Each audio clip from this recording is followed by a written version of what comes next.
की कुठल्याही संतांचं चरित्र बघताना एका वेगळ्या नजरेने चरित्र बघायचं माणसाने शिकलं पाहिजे।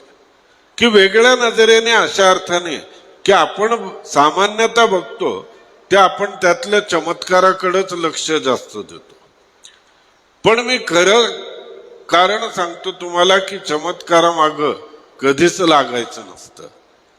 की कुठल्याही सद्गुरूंच्या सत्पुरुषांच्या मागं लागायचं असतं, हे चमत्कारामुळे नाही तर त्यांच्या शिकवणीमुळे त्यांच्या मागं लागायचं असतं। की त्यांची जी शिकवण असती ती शिकवणच आपल्या आयुष्याला एक नवीन आकार देते, नवीन झळाळी देते, चमत्कार नाही देत।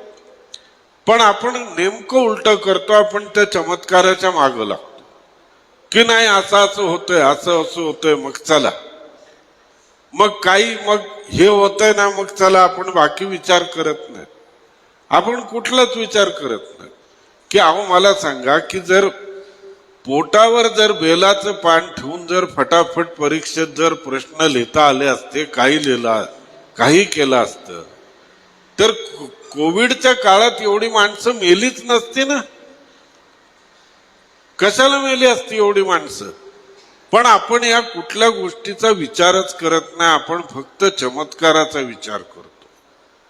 की चमत्काराचा चुकूनही विचार करायचा नाही। कुठल्याही संतांचं चरित्र असू दे, मग गजानन महाराजांची पोथी असू दे, कुठलीही असू दे, त्या शिकवणीकडे आपण लक्ष दिलं पाहिजे की आपल्याला आयुष्यात आपल्याला तरुण नेणारी कोण आहे, पहिलं तिराला लावणारी कोण आहे, तर ती शिकवण आहे।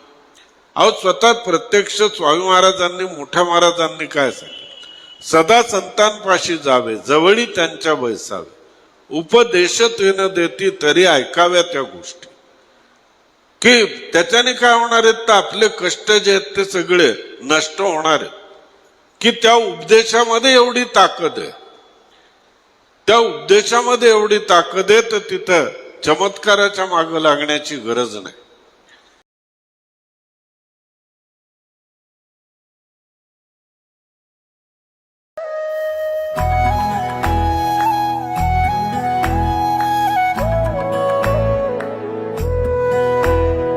अध्यात्मावर अशीच माहिती मिळवण्यासाठी देव माझा चॅनलला सबस्क्राईब करा।